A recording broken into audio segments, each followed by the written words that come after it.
Special intensive revision SIR పేరుతో ఎన్నికల సంఘం జరిపినటువంటి ప్రత్యేక సమగ్ర పరిశీలన ఓటర్ల జాబితాలను తలకిందులు చేసేసింది, కోట్ల ఓట్లు తొలగించింది.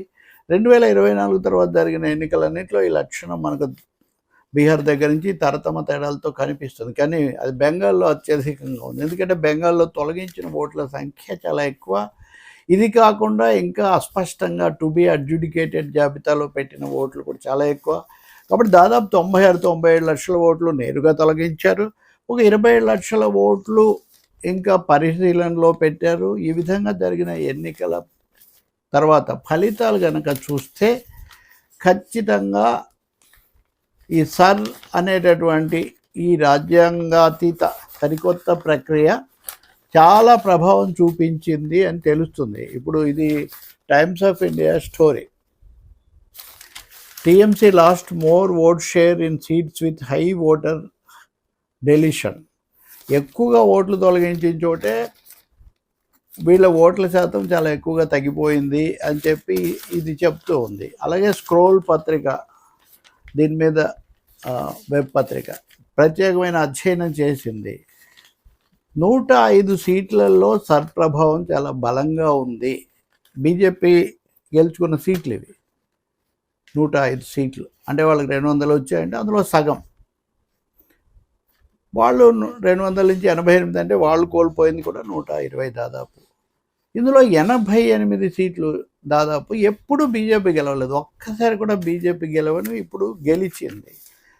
సో ఇప్పుడు ఏమీ ఎవరికి పెద్ద సందేహం లేదు ఓట్ల తొలగింపుకు ఎన్నికల ఫలితాలకు మధ్యలో. అలానే మమతా బెనర్జీ ఓడిపోయినందుకు కన్నీరు కార్చి, లేకపోతే ఆమె మీద ప్రజా వ్యతిరేకత లేదు, యాంటీ ఇన్కంబెన్సీ లేదని ఎవరు చెప్పరు. తప్పకుండా అరాచకము, అవినీతి, చాలా రకరకాలైన మత కుల విద్వేషాలు రెచ్చగొట్టడం, మాఫియా, సిండికేట్ కట్ పేరుతో మాఫియా రాజు, ఇవన్నీ నిజమే. కానీ అదే సమయంలో ఆమెను పోషించింది కూడా ఈ 2 పెద్ద పార్టీలే కదా. ఇప్పుడు హఠాత్తుగా వాళ్ళు ఈ సరి తీసుకొచ్చారు. ఇందులో ఎప్పుడు గెలవని 88 స్థానాలు గెలిచారు. మీకు గుర్తుంటే ప్రధానమంత్రి మోదీ ఎన్నికల ప్రచారంలో ముందే ప్రకటించేశారు, మేము ప్రభుత్వ ఏర్పాటుకు వచ్చేస్తామని ఆయన చెప్పడం కూడా మనకు గుర్తుంటుంది. దీనికి చాలా స్పష్టమైన ఉదాహరణలు కూడా చెప్తున్నారు. ఇది కేవలం బీజేపీ కాదు, సిపిఎం అంతకుముందున్నప్పుడు సిపిఎం లెఫ్టినెంట్ రోజులకు మమతా బెనర్జీ కూడా పోల్చినటువంటిది. ఉదాహరణకు బంకురా లోక్సభ స్థానం 2021లో దీన్ని లెఫ్ట్ గెలవలేదు, దాన్ని తృణమూల్ కాంగ్రెస్ గెలిచింది. కానీ అందులో ఉన్నటువంటి హిందూస్ అనేటటువంటి శాసనసభ స్థానం మటుకు అంతకుముందు వామపక్షాలు గెలిచేవి, లెఫ్ట్ గెలిచేది. కానీ అప్పుడు కూడా 9,000 ఓట్ల ఆధిక్యత వచ్చింది వాళ్లకు హిందూస్లో. 2021లో కూడా లోక్సభ స్థానం ఓడిపోయినప్పటికీ శాసనసభ విభాగంలో 9,000 ఓట్ల ఆధిక్యత లెఫ్ట్కి వచ్చింది. కానీ ఏం చేశారు సర్లో ఇక్కడ దాదాపు 8,000 ఓట్లు, 7,515 ఓట్లు తొలగించారు. ఇప్పుడు ఆ స్థానం పోయింది. ఇంకా ఉంటుంది జాదవ్పూర్. ఈ బుద్ధదేవ్ భట్టాచార్య మాజీ ముఖ్యమంత్రి 1987 నుంచి 2011 వరకు ఆయన గెలుస్తూ వచ్చారు. అటువంటి సీట్ అది, ముఖ్యమంత్రి సీట్ అంటే అంతే కదా. అక్కడ 56,000 ఓట్లు తొలగించారు. ఇలా చెప్తూ పోతే ఎక్కడెక్కడైతే సాంప్రదాయకంగా ఆ సీట్లు చాలా కాలం పాటు టీఎంసీ లెఫ్ట్ పట్ల మధ్యనే మారుతూ వచ్చాయో అంతకుముందు, అంటే వాళ్ళ హయాంలో, ఆ తర్వాత కాలంలో నెమ్మదిగా బీజేపీ వీటి మీద కన్నేసిందో, ఎప్పుడు కూడా గెలవలేకపోయిందో ఈ 2 ఎన్నికల్లో కూడా ఆ సీట్లలో సర్ ఎక్కువగా జరిగింది. మతపరమైన విభజన, మత్తు వాళ్ళని తొలగించడం, ఇవన్నీ కూడా మనం చెప్పుకున్నాం. కాబట్టి సర్ అన్నది చాలా ప్రత్యేకమైన పాత్ర వహించింది ఈ ఫలితాలకు దీనికి మధ్యలో. మీకు గుర్తుంటే సుప్రీంకోర్టు ఈ కేసు విచారించినప్పుడు గెలిచిన అభ్యర్థుల ఓట్ల తేడా సర్ కింద తొలగించిన దానికంటే ఎక్కువగా ఉంటే మా దగ్గరికి రండి అని సుప్రీంకోర్టు చెప్పింది. మరి ఇప్పుడు వెళ్తారా? ఇప్పుడు మమతా బెనర్జీ నేను రాజీనామా చేయను, కుట్ర, నేను ఓడిపోలేదంటున్నారు. ఇవన్నీ నాటకీయతకు, హై డ్రామాకు మమతా బెనర్జీ పెట్టింది పేరు కాబట్టి అవన్నీ ఏమి నిలబడవు. ఎందుకంటే ఒక ముఖ్యమంత్రిని 5 ఏళ్ళకే ఎన్నుకుంటారు.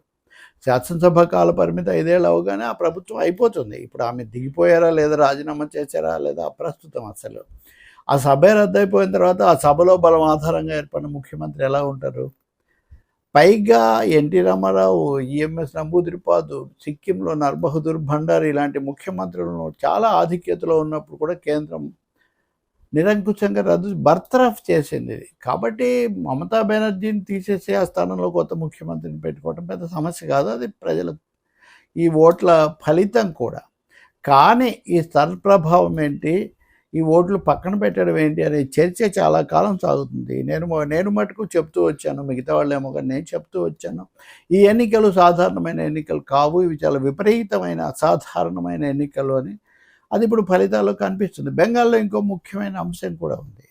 85 స్థానాల్లో గెలిచిన అభ్యర్థికి ఓడిన అభ్యర్థికి అంటే రన్నరప్కు విన్నర్కు తేడా మూడో స్థానంలో ఉన్న వాళ్ళ ఓట్లు చాలా ఎక్కువగా ఉన్నాయి. అంటే బీజేపీ టీఎంసీల మధ్య ఓట్ల తేడా కంటే ఆ తర్వాత స్థానంలో ఉన్నటువంటి అభ్యర్థులు, కాంగ్రెస్ అభ్యర్థులు, వామపక్ష అభ్యర్థులు, ఇతరులు వాళ్ళ ఓట్లు ఎక్కువగా ఉన్నాయి. అంటే ఓట్ల చీలిక అన్నది కూడా ఇక్కడ ఒక ప్రధానమైన పాత్ర వహించింది అనేది అర్థమవుతుంది. కనిపించింది కూడా మమతా బెనర్జీ పట్ల, తృణమూల్ కాంగ్రెస్ మాఫియా పాలన పట్ల ఒక తీవ్రమైన వ్యతిరేకత. కాబట్టి ఈ ఫలితంలో కొంచెం అటు ఇటు ఓడిపోయి ఉండేవాళ్ళు అనేది ఒకటి అయితే, దీన్ని ఒక క్రమ పద్ధతిలో చేసి మతపరమైన విద్వేషాలు దేశాల మధ్య ఇవన్నీ కూడా తీసుకొచ్చి అస్సాం, బెంగాల్లో ముఖ్యంగా జరిగింది మటుకు దీర్ఘకాలం పాటు దేశాన్నే కాకుండా అంతర్జాతీయ ప్రభావం కూడా చూపిస్తుంది. ఇప్పుడు అస్సాంలో హిమంత బిశ్వ శర్మ మళ్ళీ వచ్చాక బంగ్లాదేశ్ ఒక ప్రకటన చేసింది. బంగ్లాదేశ్ ఏదో గొప్పదని కాదు, ఎలా ఉండబోతుంది ప్రభావం అని. కొత్త ప్రభుత్వం అందరినీ మా దేశానికి మళ్ళీ పంపించే పని తలపెట్టదని మేము కోరుకుంటున్నామని వాళ్ళు అన్నారు. అంటే ఇటువంటిది ఏదో జరుగుతుందని. మొదటిసారిగా రాష్ట్రాల శాసనసభ ఎన్నికల ఫలితాల ప్రభావం గురించి అంతర్జాతీయ స్థాయిలో దేశాల మధ్య చర్చ జరిగే ఒక విపరీత పరిస్థితి కూడా మనం ఇక్కడ చూస్తూ ఉన్నాము. ఇంకా ఈ అధ్యయనం వివరాలన్నీ ఉన్నాయి, నియోజకవర్గాల వారీగా ఓట్ల శాతం తేడా అవన్నీ మనం రాను చెప్పుకోవచ్చు. ఇప్పటికే మీడియాలో కూడా వచ్చాయి. స్క్రోల్ అంటున్నారు, స్క్రోల్ ఎక్కువ అధ్యయనం చేసింది, కానీ ఇతరులు కూడా ఇచ్చారు రకరకాల స్థాయిలో.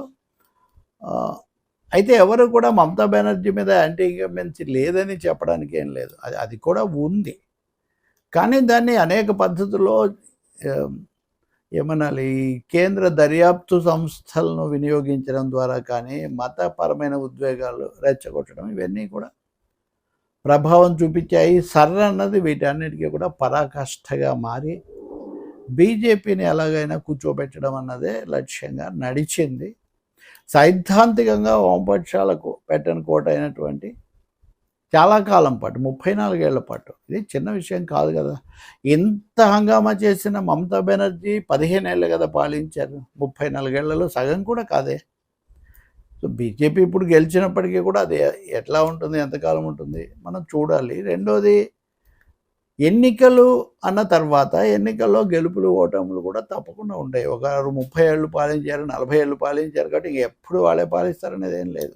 ఎక్కడ తప్పులు జరిగాయి, ఎందుకు మనం వెనకబడ్డాం, అది తప్పకుండా వామపక్షాలు చూసుకోవాలి. కానీ అంతకంటే ముఖ్యంగా పార్టీలు, రాష్ట్రాలకు అతీతంగా రాజ్యాంగంలో లేని సర్ అనే ఒక ప్రక్రియ తీసుకొని వచ్చి, అది కూడా ఎన్నికలు ప్రకటించిన తర్వాత ఇష్టానుసారం ఓట్లను తీసేసే ఈ అంశాన్ని మటుకు రాజ్యాంగపరంగా ఎదుర్కోవాలి, రాజకీయంగా ఎదుర్కోవాలి. ఎవరైనా గెలవచ్చు, ఎవరైనా ఓడొచ్చు ఆ తర్వాత.